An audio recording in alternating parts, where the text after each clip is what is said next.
On va pas faire. Alors, je vous explique pourquoi parler de ce problème. Bon, pour moi, c'est un problème.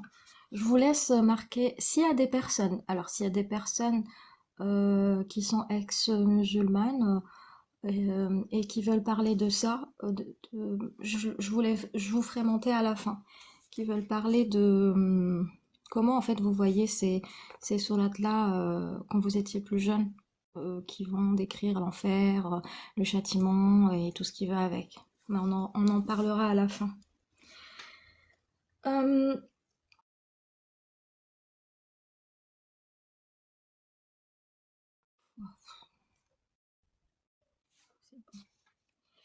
donc les adultes peuvent présenter les versets de manière littérale en fait et sans nuance. Et on va surtout insister sur les conséquences, sur ce qui va se passer si on désobéit à Dieu. Qu'est-ce que ça peut créer des peurs intenses chez les enfants, qui les incitent en fait à obéir aux, aux lois, aux préceptes religieux pour ne pas subir un châtiment divin. Donc le problème, c'est déjà de base, c'est que on t'apprend qu'il faut avoir peur. Il faut avoir peur de Dieu. Ce n'est pas tu ne crois pas en Dieu ou tu ne respectes pas le Dieu, quel qu'il soit, parce qu'il est divin, mais parce que tu as peur de lui, parce que tu as peur du châtiment, parce que tu as peur d'aller en enfer. Et à partir de là, il faut respecter, suivre ce qu'on te dit de faire, sinon tu vas aller en enfer. Ensuite, on a la menace des châtiments. Donc les adultes peuvent utiliser les versets pour menacer les enfants du châtiment divin s'ils ne se conforment pas aux règles religieuses, donc ce que je viens de dire, ou s'ils commettent des actes considérés comme des péchés.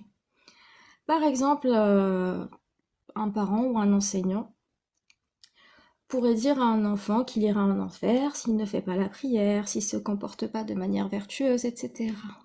Oui, c'est faux. C'est faux. Contrôle du comportement. Donc en utilisant la peur du châtiment divin, les adultes peuvent exercer un contrôle, et c'est comme ça que l'endoctrinement commence. Les adultes peuvent exercer un contrôle sur les enfants, en les incitant à avoir une certaine moralité, des normes très strictes, une conduite religieuse. Des fois, ça peut inclure des restrictions sur des activités récréatives, sur des interactions sociales, sur le choix de vie, qui n'est pas conforme aux enseignements religieux des parents. Et c'est une sorte d'endoctrination précoce. En enseignant ces versets dès le plus jeune âge, les adultes peuvent conditionner les enfants à accepter et à intérioriser les croyances religieuses sans remise en question. La peur du châtiment divin peut être utilisée comme un outil pour renforcer la loyauté et la soumission à l'autorité religieuse dès le plus jeune âge. Donc, je répète cette phrase parce que moi je la trouve importante. La peur du châtiment divin peut être utilisée comme un outil pour renforcer la loyauté et la soumission à l'autorité religieuse dès le plus jeune âge. Donc dès tout petit, on va t'expliquer que certaines actions, certains actes euh, sont interdits et que si tu les transgresses, tu vas aller en enfer et après on va te détailler ce qui se passe en enfer. Je vais le faire d'ailleurs tout à l'heure. Euh, et cette peur-là, comme je disais, va renforcer une certaine soumission à l'autorité religieuse. Merci pour le chapeau. La mec, Ça t'a choqué le chapeau de cow-boy, là, hein. c'est surtout ma moustache qui m'a choquée. Euh, la manipulation émotionnelle. Donc les adultes peuvent exploiter la vulnérabilité émotionnelle des enfants en utilisant la peur pour les manipuler et les contrôler. La peur du châtiment divin peut être utilisée pour maintenir les enfants dans un état de soumission et d'obéissance envers l'autorité religieuse. Je vais faire une lecture. Allez. Salut Evlis, ça va? Comment ça avance ton projet? Alors, je sais pas si je rentre directement dans les descriptions horribles ou si j'y vais doucement. Qu'est-ce que je fais, le dé, qu'est-ce que t'en penses? On peut y aller franco, hein, je pense, je sais pas. Moi, j'aime bien quand c'est violent, moi. Et pour Alors, rebondir la... rapidement sur ce que le tu as dit, fracas. Le fracas. je voulais dire que ouais, moi, la première chose qu'on m'a appris, c'est de craindre Allah. Tu vois, mais même plus que ce que Oui, tu l'aimes, tu vois. Parce que c'est lui qui va te juger à la fin et qui va déterminer si tu vas au paradis. Donc, la ça peur, devient des seins. la peur joue beaucoup dans l'apprentissage de la religion. Ouais. Oui, sinon elle mourrait, hein. Sinon elle meurt, la religion, elle s'arrête, hein. S'il n'y a pas de peur et d'endoctrinement qui va avec, elle n'existe plus. Euh, alors je disais le fracas, on va lire le fracas. Je suis en train d'essayer de retrouver. Euh,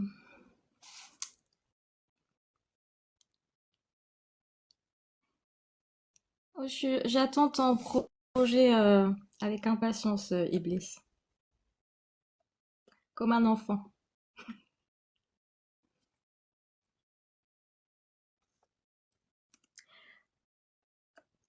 Est-ce que tu veux rajouter quelque chose avant que je commence le dé ou pas?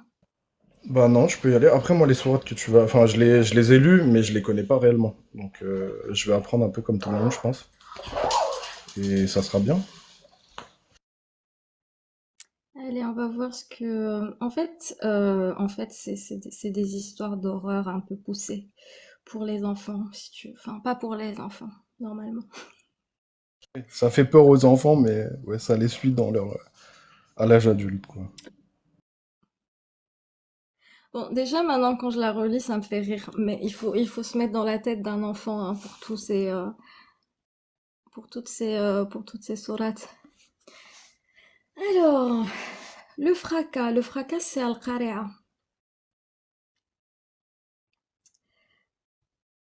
Donc, on va passer directement à la 4. Le fracas, c'est le jour où les gens seront comme des papillons éparpillés et les montagnes comme de la laine cardée. Quant à celui dont la balance sera lourde, il sera dans une vie agréable et quant à celui dont la balance sera légère, sa destination est un abîme très profond et qui te dira ce que c'est un feu ardent.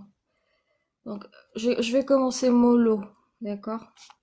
Je vais pas commencer par les descriptions les plus horribles.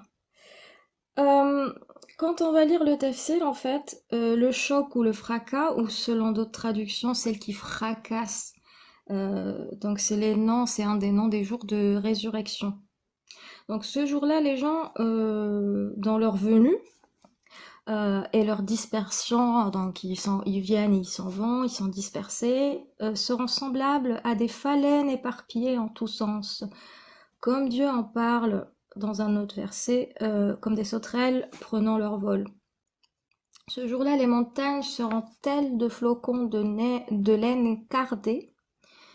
Qu'en sera-t-il alors des hommes? Et Dieu de répondre, celui dont les œuvres feront pencher le plateau de la balance. Tu sais, tu veux que je revienne sur le plateau de la balance ou c'est bon, tu sais ce que c'est?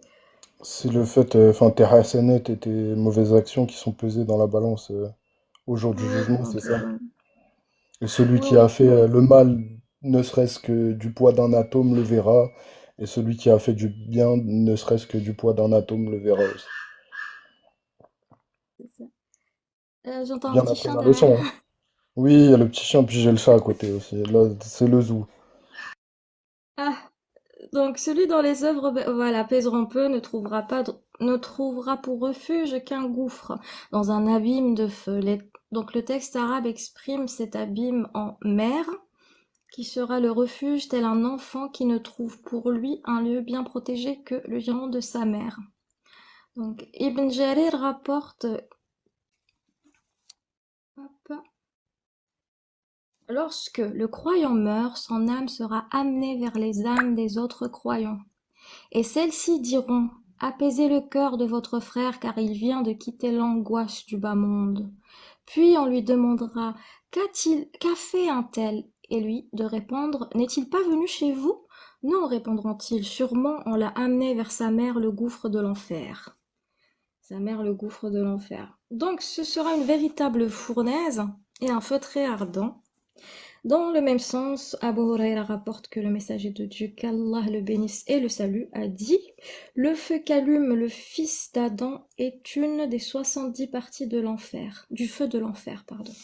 C'est rapporté par Malik Bukhari Muslim.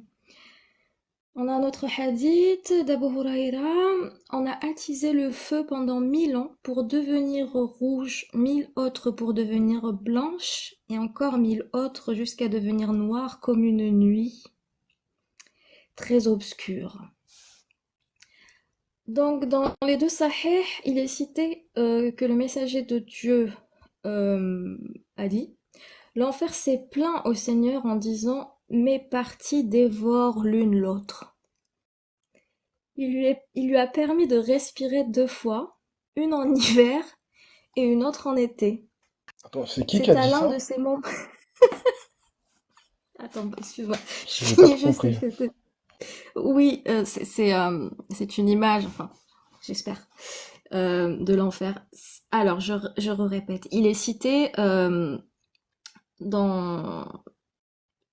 Donc, c'est rapporté par l'imam Ahmed que, euh, que le prophète a dit sur l'enfer. Mes parties, donc l'enfer a parlé à Dieu, d'accord? L'enfer a parlé à Dieu et a dit: mes parties dévorent l'une l'autre. Donc il lui est permis, alors, il lui a permis à l'enfer de respirer 2 fois. Dieu a permis à l'enfer de respirer 2 fois. Une fois en hiver et une autre en été. C'est à l'un de ces moments que vous éprouvez le plus grand froid en hiver et la plus grande chaleur en été. Oui, Je sais, c'est insensé. ça n'a pas de Je sens. sais que ça n'a pas de sens. Salut Jenny. Sinon, l'enfer, C'est il pour ça serait que tu mort. comprenais pas? Ouais, j'avais pas compris que c'était l'enfer qui respirait, en fait. Enfin, que il se mangeait entre En lui, fait, j'avais pas compris ça. l'enfer n'en pouvait plus de brûler parce qu'il s'auto-consommait et du coup, il a demandé à Dieu de lui laisser, de le laisser respirer un petit peu et, euh, et voilà. Ah, est-ce que tu as un commentaire à faire? Bah, visiblement, l'enfer, c'est une personne. Ou je sais pas, enfin, c'est bizarre. J'ai pas trop compris, mais ouais, c'est bizarre. Il y a beaucoup de. Tu dis ça parce que par rapport à l'image, c'est ça? Bah, Donner. l'enfer, il respire, et puis il se mange entre lui. Enfin, et puis l'enfer a demandé à Dieu, tu sais. Oui, Comme si mais l'enfer, il il parle. parle. Bah oui, mais c'est quelqu'un, du coup, l'enfer. C'est quelqu'un.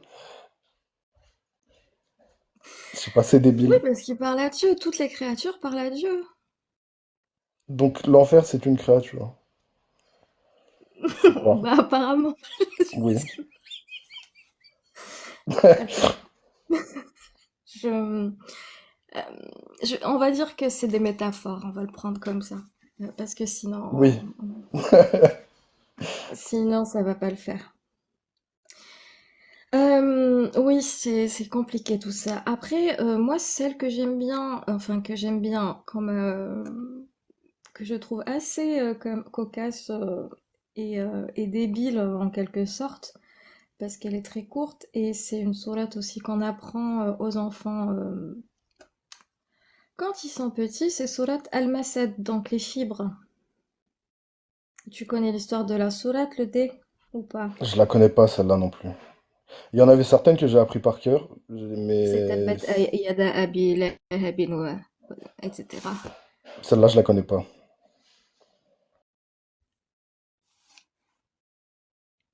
Tabbat. Voilà, Iblis connaît l'histoire. Qu'est-ce, je sais pas ce qui se passe dans les C'est commentaires. quand Allah, il insulte Abu Lahab, c'est ça? Oui, quand Allah il Ah oui. insulte, il harcèle, il fait de l'intimidation et du harcèlement et de la persécution morale et à Poulab et à sa femme. Bon, bah, je la connais alors. Ça va. Mais je l'ai pas Tu apprise la par cœur. connais, donc. Je vais avoir un fou rire en fait, et ils me font rire dans les commentaires, j'en peux plus. Euh, donc, تبت يدا أبي لهب وتب ما أغنى عنه ماله وما كسب سيصلى نارا ذات لهب وامرأته حمالة الحطب في جيدها حبل من مسد. Donc, si on l'a traduit, que périssent les deux mains d'Abou Lahab et que lui-même périsse. Sa fortune ne lui sert à rien, ni ce qu'il a acquis. Il sera brûlé dans un feu plein de flammes. De même, sa femme, la porteuse de...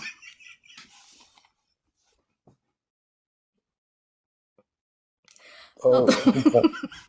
On comprend que c'est drôle quand même. Dieu, il a fait une spéciale dédicace à Abou Lahab, c'est pas mal quoi.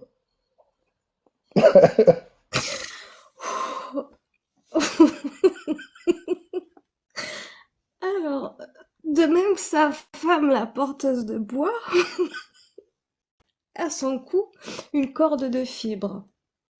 Donc oui, il a fait une spéciale dédicace à Abu Lahab, et à part le fait que cette sourate est totalement absurde et débile, euh, moi ce qui me choque, c'est qu'en fait c'est une des sourates qu'on apprend aux gosses parce qu'elle est petite quand même, elle est courte. Et donc moi à l'époque, je me souviens, on m'avait dit que Abu Lahab, on m'a expliqué que c'était une mauvaise personne, et du coup bah il a été puni par Dieu à cause de ça. Sauf que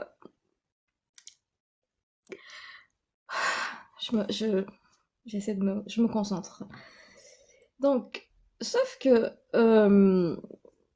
quand un enfant lit ça, à ton avis, Je sais pas ce qu'il comprend. quand un J'arrive enfant pas à me lit mettre ça, à qu'est-ce la qu'il place se d'un enfant. dit? C'est Al-Masad, Al-Masad Mayati, Al-Masad. Il doit se dire, Dieu, c'est un malade C'est la mental en fait. 111, c'est la 111. Quand un enfant lit ça, il apprend en fait à comment intimider, persécuter, si tu veux, les autres, tout simplement, parce que c'est une spéciale dédicace où t'insultes, où on insulte un mec et sa femme quand même. Sa femme la Et bouffonne, donc ouais. je vais quand même vous lire. Euh, donc Dieu se rabaisse au niveau des humains pour insulter, pour insulter un humain. Alors, Ibn Abbas rapporte que le prophète, qu'Allah le bénisse et le salue, sortit un jour vers le désert et monta sur le mont Safa, suivant une variante. Donc, il s'écria: Ô mon matin, ya sabahah, les Qurayshites se réunirent devant lui. Il leur dit: Si je vous annonce que l'ennemi vous attaquera le matin ou le soir, ne me croiriez-vous pas? Ils lui répondirent: Certes, oui. Il ajouta: Je vous avertis qu'un châtiment douloureux vous attendra. Abu Lahab lui dit alors: Puisse te périr, Ben Lek. Est-ce pour cela que tu nous as réunis? Donc en gros, il lui dit: Tu nous fais chier, parce que tu dis de la merde, tout simplement. Parce que tu nous as réunis pour rien. Et en plus, c'est même pas, c'est même pas. Est-ce que ça vaut vraiment la sourate qui descend après pour l'intimider et l'insulter? Je pense pas. Parce qu'il lui dit juste: Va te faire quoi. Dieu, à cette occasion, fit descendre cette sourate. Maudites soient les mains d'Abu Lahab jusqu'à la fin. Blablabla. Bla bla bla. Abu Lahab, alors c'est qui Abu Lahab? C'était l'oncle paternel euh, du prophète qui lui nuisait, qui le méprisait et le combattait. Et son nom c'est Abdul Uzza ben Abdul Muttalib. Mohammed ben Ishaq rapporte que Rabi' ben Abad a raconté: Étant encore un jeune homme, j'étais une fois avec mon père. Regardez le messager de Dieu, qu'Allah le bénisse et le salue, interceptant les gens de différentes tribus, et derrière lui se tenait debout un homme au visage blanc, à chevelure abondante. Le messager de Dieu, qu'Allah le bénisse et le salue, leur disait: Ô Bani un tel, je suis l'envoyé de Dieu envers vous pour vous ordonner de n'adorer que Dieu seul, sans rien lui associer, de croire en mes paroles et de me défendre jusqu'à ce que je puisse divulguer le message. Chaque fois qu'il terminait son discours, l'homme qui se tenait derrière lui ripostait. Ô béni un tel, cet homme-là veut vous écarter de Allat al-Uzzat et de vos alliés parmi les génies pour suivre ce qu'il a apporté comme innovation et égarement. Ne l'écoutez pas et ne le suivez pas. Je demandai alors à mon père, qui est cet homme? Il me répondit, c'est son oncle paternel, Abu Lahab. Donc en fait, Abu Lahab, c'était juste un homme sensé, si vous voulez mon avis. C'était qui réfléchissait. Euh, donc sa fortune et ses biens seront en vain, blablabla, bla, enfin bref. Sa femme porteuse de et sa femme porteuse de bois. Donc aujourd'hui, je vais pas faire, comment dire, je vais pas lire tout le tafsir d'Abou Lahab parce que c'est pas le sujet. Mais c'était juste pour vous expliquer pourquoi. C'est dans la même sourate qu'il le traite de bâtard, je sais plus quoi là. En proportion, imagine un couple de fourrés parmi. Oui, exactement. Imagine un dieu, un créateur en train d'insulter une personne parce qu'elle a dit que Dieu te périsse à un humain. Est-ce que c'est un dieu? Est-ce que c'est une parole divine pour vous ça? Ou est-ce que c'est la parole d'un humain qui vivait au 7e siècle? Moi, je pense que si on a un tout petit peu de cerveau, un peu de neurones, la question est vite répondue. N'est-ce pas? Oui, et puis surtout, il n'y a pas beaucoup de noms qui sont cités dans le Coran, et pour que Allah il prenne la peine de citer le nom de quelqu'un, faut vraiment que ça soit important, quoi. Et Et oui. ma question c'était, est-ce que c'est dans la même sourate qu'il traite de bâtard Abu Lahab? De bâtard? Oui, à un moment il dit, je sais plus comment il dit ça, il dit bâtard, je peux le retrouver, mais sinon les gens ils vont savoir. Il y a Iblis qui peut nous... Allez, Baba.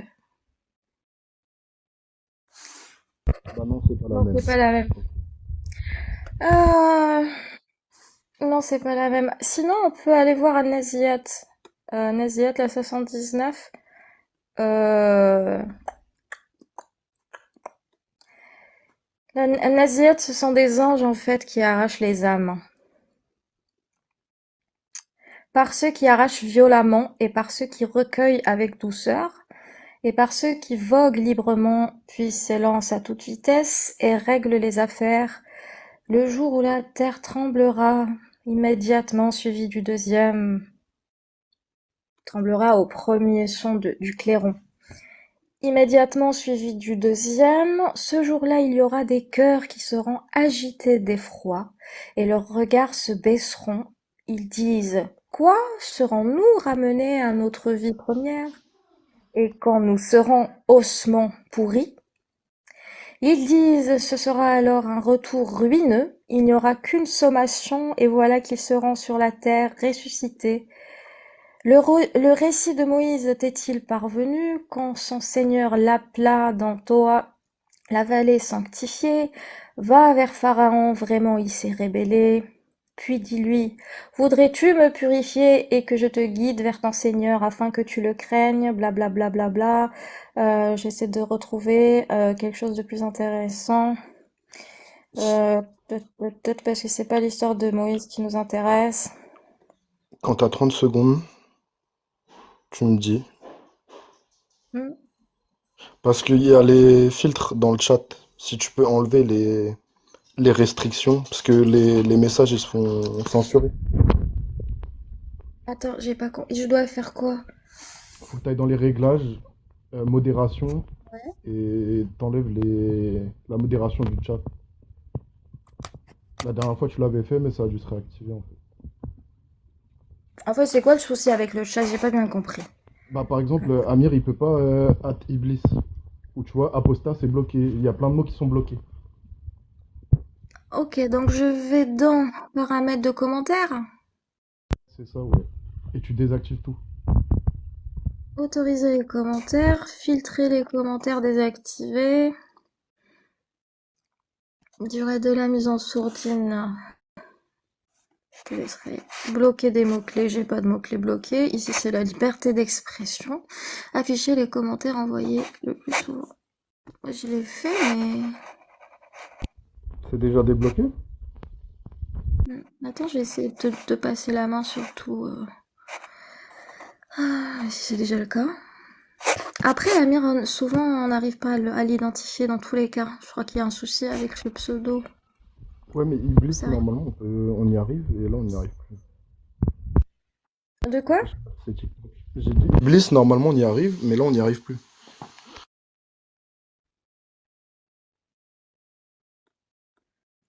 Vas-y, hein, essaye de les identifier pour voir. Ouais, je vais faire.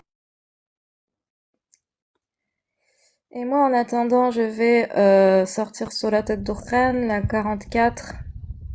Non, ça passe pas. Ça Mais c'est passe pareil, pas. ouais, quand Je tu vais mets essayer. trois emojis qui rient, là. Ah non, là, ça passe. Mais quand on tag Iblis, ouais, ça marche pas. Amir En non plus, j'ai plus. rien de... Y a Franchement, rien j'ai tout d'activé. enlevé dans les... J'ai pas de restrictions, en fait. C'est peut-être TikTok qui a durci un peu, je sais pas. Alors... Donc, Ad-Dukhan, c'est la 50... qu'est-ce que je raconte? C'est la 44 avec 59 versets. Hamim. Euh, Vous connaissez un peu les lettres, souvent t'as des sourates comme ça, t'as des petites lettres au début Les mimes ou des trucs comme ça. qui n'ont que ni tête, mais ça n'a pas de sens. Bon, à part pour le noun, je l'avais appris il y a pas longtemps, en plus avant je savais pas. C'était une Oui, c'est baleine. la baleine. Oui. Je pensais que c'était juste une lettre comme les autres, à lire à l'envers. Elle est pas mal celle-là, je la Ah, c'est connaissais pas pas. mal ça, je vais l'utiliser, Iblis, dans ma vie de tous les jours. Oui, j'ai compris, t'inquiète. T'inquiète, j'ai compris. Je l'ai pas pris pour moi. Alors, Dieu a fait descendre le glorieux Coran dans une nuit bénie qui est la nuit du décret, au mois de Ramadan. Comme il est dit dans ce verset, le mois du Ramadan est celui au cours duquel le Coran a été révélé. Dieu ne cesse pas d'avertir les hommes et de les mettre en garde en leur montrant ce qui leur est utile et ce qui leur est nuisible, afin de ne plus avoir aucune excuse au jour du jugement dernier. Dans une nuit où sont prises toutes les décisions importantes, donc la nuit du décret, nous envoyons des prophètes, blablabla. Bla bla bla. Mais les hommes doutent et vivent dans le plaisir. Attends le jour où du ciel surgira une épaisse fumée. Alors le truc c'est un film SF, dystopie, fin du monde, ce que tu veux. Donc le jour où du ciel surgira une épaisse fumée qui enveloppera les hommes, ce sera un châtiment pénible. Seigneur, s'écrieront-ils, épargne-nous ce châtiment, nous nous soumettons. Comment accepter leur conversion alors qu'un prophète éloquent leur a été envoyé, qu'ils ont repoussé en disant « Il répète une leçon apprise, c'est un possédé ». Que nous interrompions un instant notre châtiment et vous retomberiez dans le péché. Le jour où notre puissance se manifestera, nous vous ferons expier vos fautes. Prophète éloquent, je sais pas trop parce que hier chez Amir, ils ont lu un poème en fait, parce que Mohammed n'aimait pas trop les poètes. N'aimait pas trop les poètes. Il demandait à les faire exécuter et donc je sais pas s'il était très éloquent, peut-être qu'il était jaloux, hein, je sais pas. Les polythéistes sceptiques qui, après que la vérité évidente leur est parvenue, doutent toujours et restent incrédules. Donc, Et là, vous avez la sourate. Donc, attends le jour où du ciel surgira une épaisse fumée, blablabla, qui enveloppera les hommes. Ce sera un châtiment pénible. Les gens vont dire, c'est bon, on va se soumettre. Dieu va dire, c'est trop tard, blablabla. Ah, blablabla, à chaque fois. Pas très intéressant, tout ça.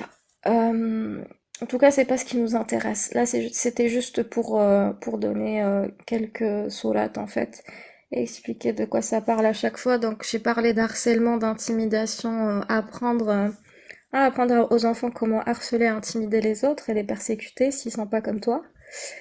Ensuite, on a parlé de châtiment, d'enfer. Euh, T'as parlé de la balance. Aide-moi, Dédé, si tu veux bien faire un résumé. Je suis un peu perdue. Bah, t'as parlé de la balance aussi, des bonnes actions et des mauvaises actions. Et Voilà, puis, donc toutes ces choses-là qu'on enseigne aux enfants pour leur faire peur et pour qu'ils aient peur de ce créateur. Hein. C'est même pas, on leur apprend pas d'aimer le créateur, mais d'avoir peur du créateur. Euh, donc vous pouvez aller lire, si vous voulez, vous allez lire Al-Qari'a, donc le fracas, vous avez Al-Infitar, il y en a plein, Al-Ma'arij, Al-Humaza. Al-Humaza, elle me fait rire aussi, comment elle comme. Bon, allez, je fais Al-Humaza et après je vais passer j'aimerais faire une explication du traitement sémantique en fait, dans ces sourates. Euh, mais Al-Humaza, elle est rigolote. Enfin, peut-être pas pour un enfant, mais. Et quand tu la relis avec du recul, elle est quand même assez rigolote. Tu la c'est connais comme ou la, pas? de nom là, non. Mais peut-être ce qu'il y a dedans, je vais savoir.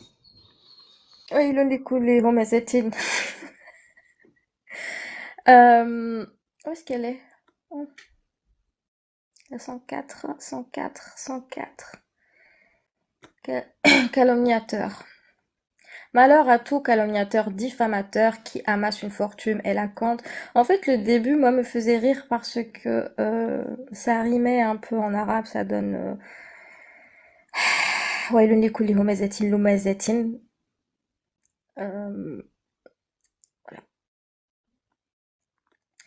Euh, et là, on va avoir des descriptions. Attends, hop. Je suis en train de tout perdre.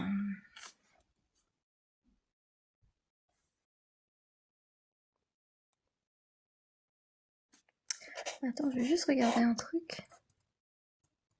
Ahmed Yassine, non. Je voulais regarder qui voulait monter, mais Ouais, t'inquiète, je fais attention. Si, pas le moment. Le feu attisé d'Allah qui monte jusqu'au cœur. Oui, on a parlé de l'enfer qui respirait. Ah, j'ai oublié ça. Ah Ah oui, bah. moi aussi, j'ai oublié, ouais. L'enfer qui respirait, qui pouvait plus respirer et qui a dit Allah, s'il te plaît, laisse-moi respirer. Et du coup, il lui a dit, il lui a donné le choix entre l'hiver. Et je sais même plus ce que j'ai lu tout à l'heure, mais je vous le remettrai dans les sources quand je rediffuserai la vidéo. Donc l'enfer qui parle à Dieu, Abu Lahab qui se fait insulter par un dieu, spéciale dédicace, apprendre le harcèlement aux enfants, apprendre qu'ils vont brûler en enfer s'ils ne respectent pas. La fournaise, le feu attisé, les tréfonds de l'enfer, tout ce qui va avec, tout ce qui va avec. Pourquoi il veut monter, Ahmed? Je sais Je pas, fais je me monter demande. personne en ce moment.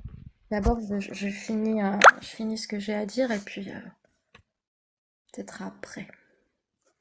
Par contre, si tu veux monter parler, pour les personnes qui voudraient monter dans le respect.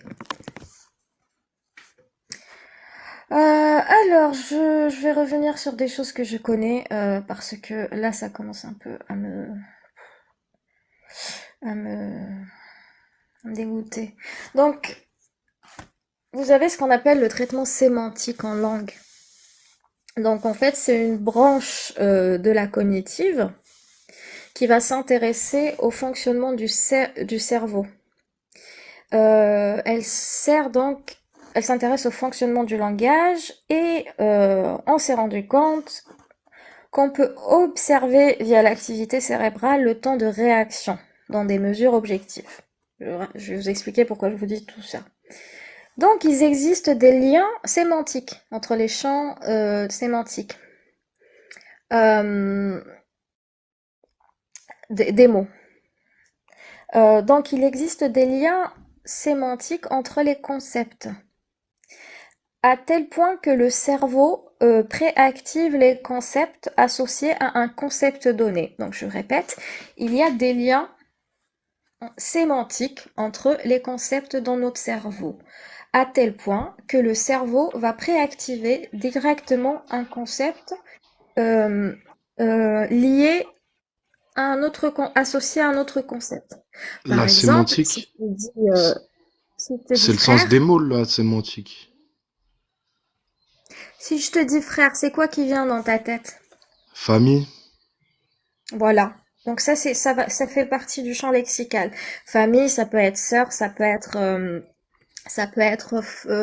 père, ça peut être mère. Si je te dis oui. ça, si je te dis forêt, Arbre, voilà, tu vas ouais, pas dire trompette. Ça n'a non. pas de sens. Voilà. Oui, la sémantique étudie le sens des mots. C'est la science qui étudie le sens des mots, tout simplement, en linguistique. Des mots, des phrases, des textes. Donc ça va s'intéresser à la façon dont les phrases sont structurées. Euh,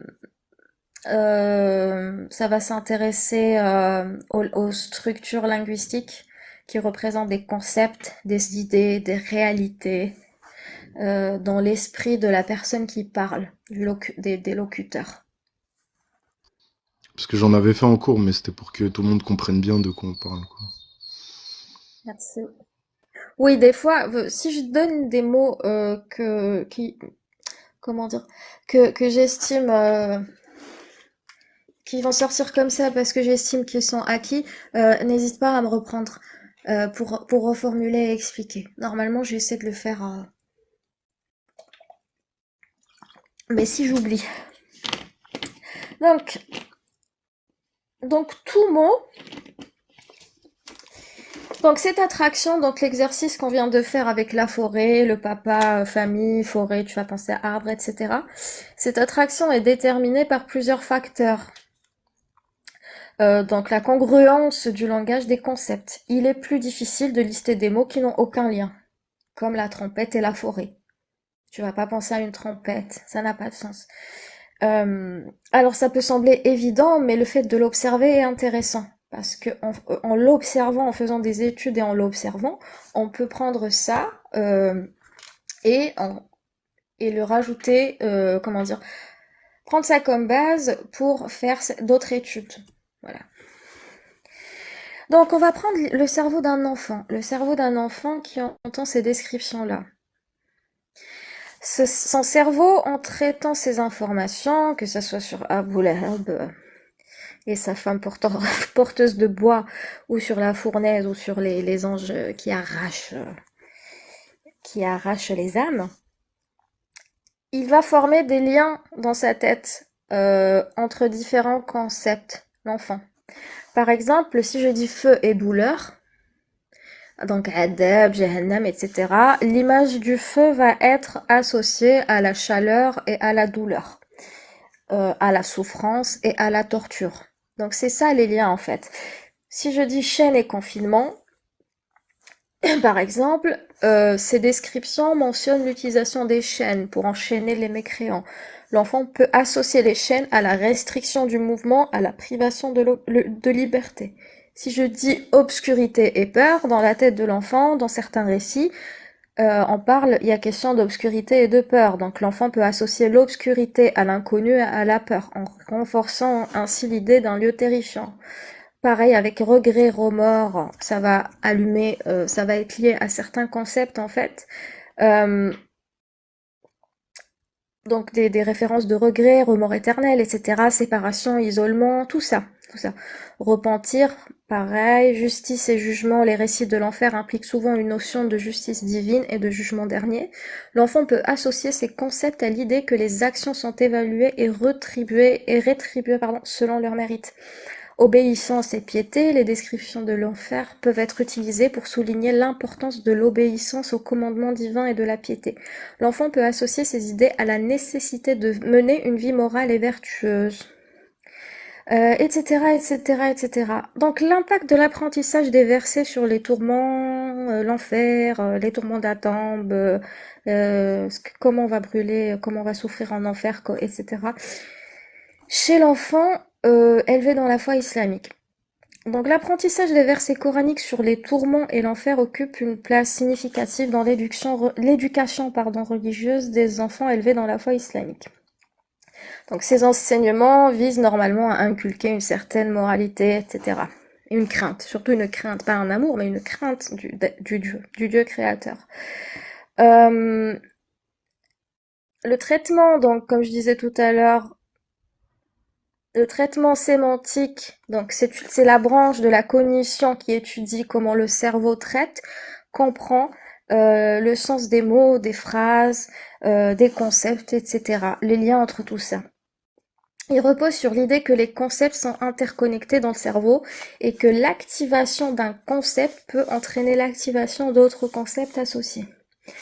Influence de l'apprentissage religieux sur le traitement sémantique. L'apprentissage religieux, en particulier l'exposition aux versets coraniques sur l'enfer, peut avoir un impact significatif sur le traitement sémantique des enfants.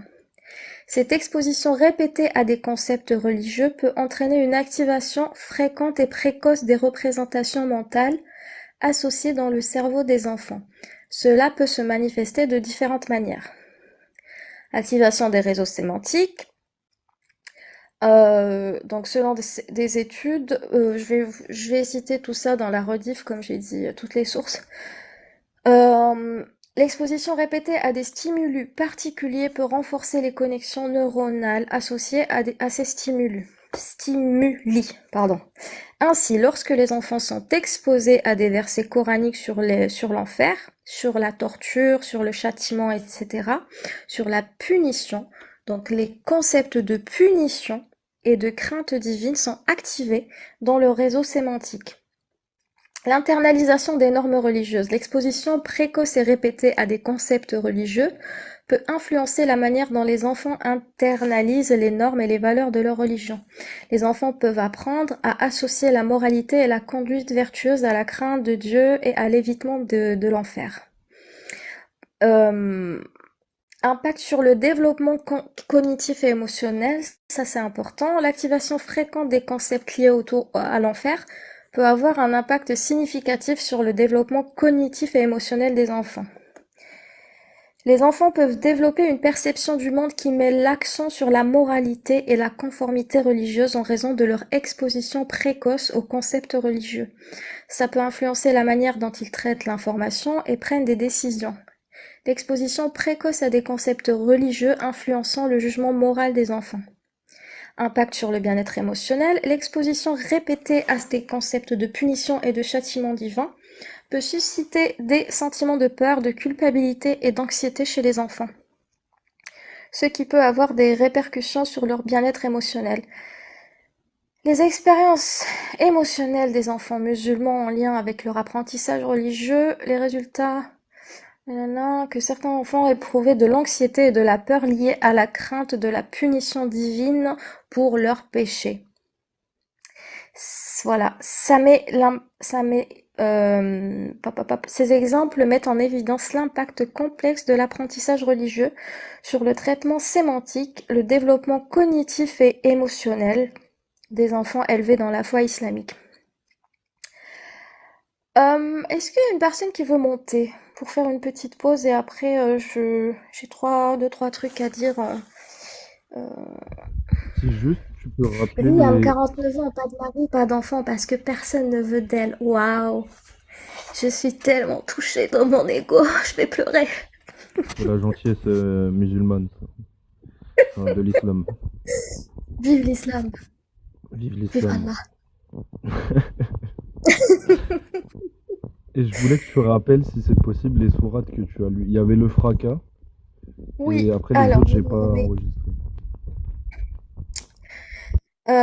Attends, je vais te les donner en français, parce que moi je les note en arabe.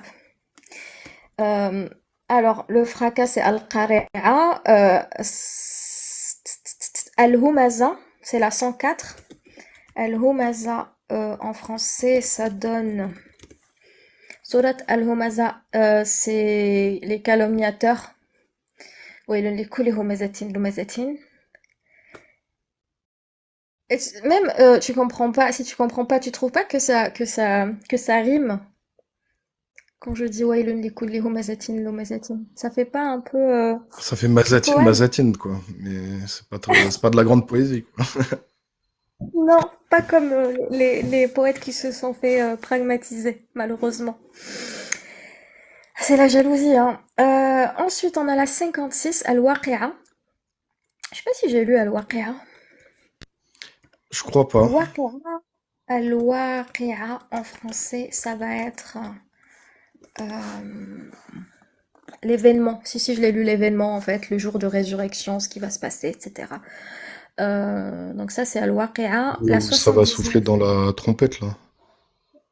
C'était La ça. 79, An-Naziyat. Oui, c'est les anges qui arrachent les âmes.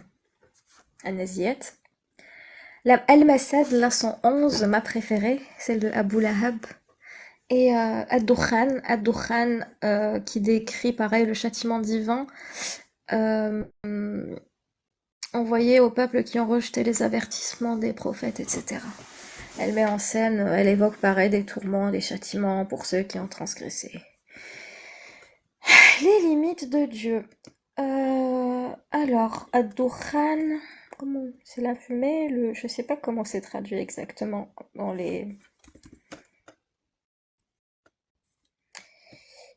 en français. Je veux dire dans les traductions officielles, hein.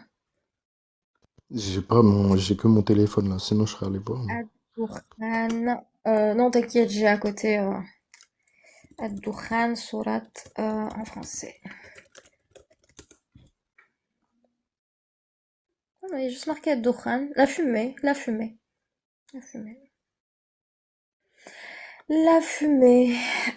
Est-ce que les gens ont des questions? Est-ce qu'il y a quelqu'un qui veut monter, euh, raconter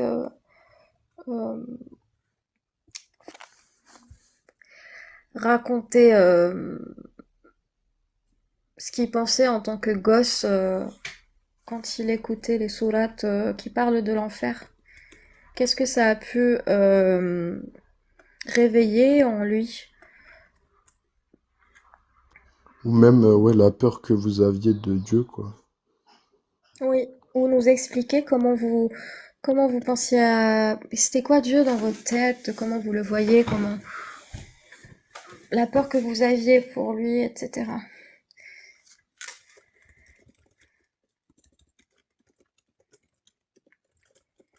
Moi, je vais parler un peu de moi en attendant. Vas-y, Euh, vas-y.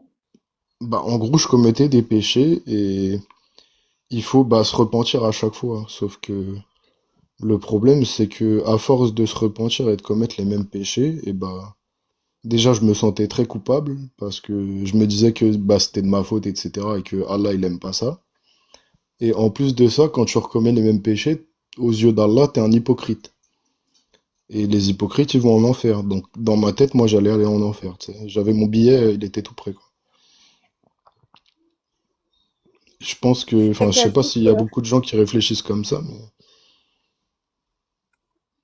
je je me pense qu'il y a disais, des gens qui vont avoir...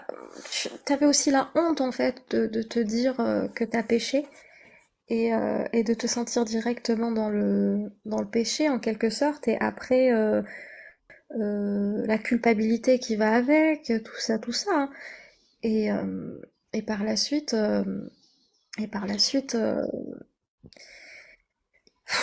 c'est pareil, j'essaie d'être...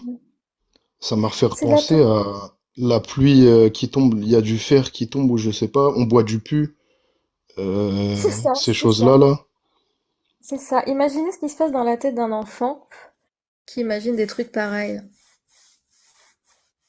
Imaginez Oui, ça doit juste. te Mais traumatiser, hein. juste, Bah, il y en a jusqu'à l'âge adulte, ils sont traumatisés, hein.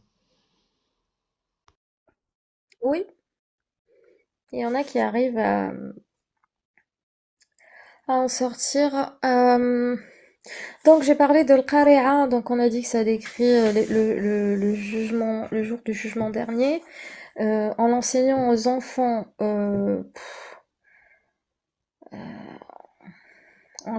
les traumatise un peu psychologiquement, j'ai envie de dire. Vous avez l'Enfetal aussi, je l'ai pas lu, mais pareil, ça va être des scènes de violence, de torture, psychologiques qui vont se former dans la tête des enfants et à côté, ils vont lier certains concepts, certains mots à la culpabilité, à la désobéissance, à la torture et tout ce qui va avec. Et ça peut créer des problèmes émotionnels, psychologiques. Et ça, c'est des citoyens de demain. Voilà, qu'on prépare pour l'avenir. C'est beau, hein, l'endoctrinement. Tout ce que j'ai à dire sur ça. Je sais pas si les gens à cette heure-ci. Bah, tout à l'heure, il y avait un peu de monde qui voulait monter. Oui, mais il y avait l'autre là qui. Oui, lui, il avait l'air, il Il avait voulait l'air de vouloir en insulter. découdre. Lui, il voulait insulter, mais non, j'ai pas la tête à ça. J'ai pas la tête. Anxiété et peur excessive, culpabilité et autocondamnation. Donc, anxiété et peur excessive chez l'enfant. L'enfant peut faire des crises de panique en pensant à ça. Imaginez un enfant, d'accord? Imaginez un enfant et vous êtes en train de lui expliquer qu'il va brûler en enfer, qu'il y a des anges qui vont venir arracher les âmes, que que les montagnes vont exploser, que tout... scénario typique, film moins de 18 ans, fin du monde. Film d'horreur. Moi, j'aime beaucoup les films d'horreur, mais c'est pas pour les enfants. Les histoires d'horreur, ce n'est pas pour les gosses. Euh, donc, vous imaginez ce qui se passe dans la tête d'un gosse qui entend ça, à qui on apprend ça, qui va brûler, qui va être euh, dans la fournaise, et après on te décrit les noms de l'enfer. Eh ben tiens, je crois que je vais faire ça. Je vais regarder la liste des... Parce que l'enfer a plusieurs noms, si vous voulez. Il y a JNM, et après, ouais, j'en connaissais d'autres, mais je Euh, les ai oubliés. Celui-là, c'est le plus connu, ouais. Jahannam, qui vient de l'hébreu d'ailleurs. Euh, Après, vous avez d'autres termes comme la fournaise, le feu ardent qui reviennent souvent. Si vous voulez, la description de l'enfer musulman ressemble à celle décrite dans la littérature juive en quelque sorte. Euh, Même si au tout début, il n'y avait pas forcément un concept d'enfer et de paradis, mais je vais pas trop me lancer sur ça parce que je ne me suis pas renseignée à 300%. Restons sur le Coran. Donc le Coran insiste dans la description de l'enfer sur le feu et sur son caractère destructeur. Les damnés en sont entourés et brûlés. Le Coran semble évoquer ce feu comme un châtiment avant tout corporel, de la même manière que les délices du paradis sont de nature physique. De même, le Coran, comme les sources, comme d'autres sources, évoque une obscurité. Donc la peur du noir, la peur de l'enfer, la peur de se faire taper, la peur de brûler, d'avoir la peau qui se décolle et tout ce qui... Je vous laisse imaginer la tête d'un enfant. D'autres tourments comme l'eau bouillante dans laquelle sont jetés les damnés, ou les vents pestilentiels sont évoqués par le Coran. C'est de ça dont tu parlais, je crois. Tu parlais du pu tout à l'heure, le dé, il me Du pull semble. qu'on boit, et puis je crois qu'il y a de la pluie, ou c'est du métal ou du plomb, je sais plus, qui tombe. Ah, une description très précise de ces tourments est donnée dans le Coran. Le Coran y décrit aussi un arbre dont les fruits ressemblent à des têtes de Satan. Bref, l'enfer est clos et n'est ouvert que de cette porte. Un gardien Malik garde l'enfer avec 19 anges. Jahannam, soit gardé, Jahannam, Jahannam, blablabla, les habitants. Ah bah si, on parlait des habitants. Le Coran se présente comme un guide pour que les hommes deviennent croyants. Qu'ils suivent la loi et accèdent au paradis. Les incrédules sont ainsi promis à l'enfer. Le terme d'incrédule, donc le kafirun, englobe différentes catégories de damnés. Ceux qui ont nié la puissance divine, ceux qui se sont moqués du Coran, ceux qui, parmi les croyants, n'ont pas combattu dans le chemin de Dieu. L'enfer est un lieu paradoxal en islam. Selon Shebel, il est présenté d'une manière particulièrement effrayante. Euh, Même les bons musulmans, ils peuvent y séjourner pour un court instant, s'ils ont fait des bêtises. Il semblerait que même les enfants y soient reçus, ainsi que les démons, les déficients congénitaux et les morts-nés. Voilà. Ça Mornay, ils dépend. vont. C'est toi et ton... c'est un anthropologue algérien, Malek Chebel, et un penseur de religion, particulièrement l'islam, bien évidemment. Euh, et ça, la source, qu'est-ce qu'il met? L'imaginaire religieux, l'imaginaire arabo-musulman. C'est son livre publié en 2013, la page 101 et 176. Hop, je vais juste le noter.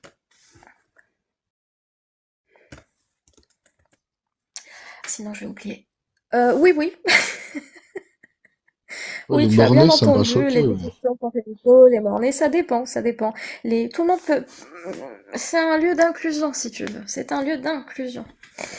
Euh, Ouais, mais tu te dis, Venez c'est comme ceux vous qui ont êtes. fait des péchés ou qui sont mauvais, mais t'es morné, qu'est-ce que t'as fait de mal en fait? Enfin, Et en plus, tu vas souffrir Ben, en enfer. Enfin, ah, c'est ce qui prouve encore une fois que c'est la parole d'humain, tout ça, hein. Je suis désolée, mais... son péché, c'est qu'il a pas réussi à vivre. Oui, sans- Je sais pas. mourir, c'est pas facile. Oui, ça parle d'amour, hein, comme d'habitude. Donc on a dit Al-Jahim, Jahannam, Saqar, Al-Hutama, Al-Hawiya, ça c'est les noms, c'est les différents noms de l'enfer dans l'islam. Je vois qu'il y a quelqu'un qui Oui, s'est... mais je pense que ça va être pour débattre un petit peu. Pour insulter ou pour débattre? Je pense débattre. On peut tenter, hein, mais après, au pire, on le fait descendre si vraiment. Comme tu Oui, le sens. je finis juste oui, oui, je finis juste sur ce que je disais. Donc C'est pas moi qui l'ai l'anxiété et fait la le peur thème. excessive chez l'enfant, culpabilité et autocondamnation, intolérance et rigidité morale. Donc une interprétation dogmatique peut conduire l'enfant à avoir à adopter une attitude intolérante envers ceux qui partagent pas les mêmes pratiques et croyances que lui. Ça peut développer aussi une certaine rigidité morale qui va t'empêcher d'accepter l'autre, ses opinions, son mode de vie, etc. Développement d'une vision négative de soi ou des autres, donc on va toujours être dans la culpabilité euh, par rapport à soi-même et par rapport aux autres, ça va être le fait de les juger. Et par rapport à soi, donc culpabilité, baisse de confiance en soi, déconnexion avec la réalité, une focalisation excessive sur l'au-delà, ou sur ce principe, excusez-moi, concept de punition-récompense pourrait conduire les enfants à se désengager des réalités de la vie quotidienne et à négliger leurs responsabilités dans la construction d'un vrai monde ici-bas. Ici-bas. Bonjour El Hassan. Tu peux te démute. Ouais. Ouais, bonjour. Oui, bonjour. Je vous Bah, écoute. écoutez, je vous écoute depuis 5 minutes à peu près là. Nous, personnellement, on a vécu avec ce genre de texte étant plus jeune. Et ce que vous décrivez, c'est-à-dire ce traumatisme que ça peut amener chez l'enfant, bah, je vous dirais non, pas du tout. Pas du tout, au D'accord. contraire, Donc, pas du tout. Ça peut être effrayant, oui, c'est vrai, mhm. mais de là à traumatiser, comme vous essayez un petit peu de le faire croire à travers vos écrits là, à votre lecture, non, non, non, en tout cas, ce n'est pas du tout notre cas. Au contraire, c'est même un D'accord. moteur qui va te pousser à être une bonne personne, parce que tu te dis, euh, justement, pour éviter d'arriver à cet endroit-là, eh ben, je vais m'éloigner de ce que Dieu me dit de faire, tel que la fornication, le vol, le mensonge, D'accord. le meurtre, etc. Au contraire, ça va te pousser à être une personne bonne, tu vois. J'ai une question. En tout cas, Donc, moi, pour moi, c'était mon cas. d'accord. Donc, en tant qu'enfant, quand on te disait que t'allais brûler en enfer, si tu faisais pas telle ou telle chose, etc., qu'est-ce qui se passait dans ta tête? Comment tu imaginais ça? Comme tout enfant, bah, c'est vrai que tu t'images, enfin, tu te fais une petite scène dans ta tête, mais sans plus, Mhm. hein, tu vois, c'est comme quand tu regardes un film, voilà, je parle de cet exemple-là, de ces scènes qu'on voyait dans les films. Voilà. Ah ouais, ça pouvait traumatiser, enfin pas traumatiser, mais ça pouvait venir un petit peu Non. comme des images un petit peu choquantes, mais sans Soyons, plus. soyons honnêtes, soyons honnêtes. Pour un enfant, Mais en sans tant plus. qu'enfant, Là quand qu'il n'y on avait pas te de disait que traumatisme, comme toi, tu essaies de le faire comprendre. c'est quoi, est-ce que tu comprends ce que c'est un traumatisme ou pas? Ça veut pas Quelque dire chose qui que va te déséquilibrer dans ton tu ne, quotidien, non. qui va te revenir souvent en image. Mais non, pas du tout, c'était pas ça. Donc quand on te faisait peur avec l'enfer, tu n'avais pas du tout peur. C'est pour ça que tu faisais pas des choses qui ne sont pas considérées comme péché. Tu ne t'imaginais pas, t'avais pas des images dans ta tête où tu te voyais en train de brûler avec la peau qui s'enlève et tout. Non, jamais. Non, bah Un non. En peu fait, de quand on te bonne cite foi, un s'il vous texte plaît. comme ça, tu peux dire. Quand on te cite un texte comme ça, oui, tu te fais Non, une image dans ta tête. je te Sur le remercie. coup, mais Je te remercie. c'est pas Donc, quelque chose je qui va être là parlais te de ça. traumatiser dans le quotidien. Je parlais de ça. Donc, si pour toi, même si au début tu disais que c'était comme un film et maintenant, comment dire, en réfléchissant, en revenant en arrière, tu vas te dire, si tu te poses entre toi et toi-même et tu réfléchis, tu vas te dire, ah, effectivement, c'est peut-être pas des choses qu'on devrait raconter aux enfants. C'est peut-être le fait que ça soit trop dans le passé.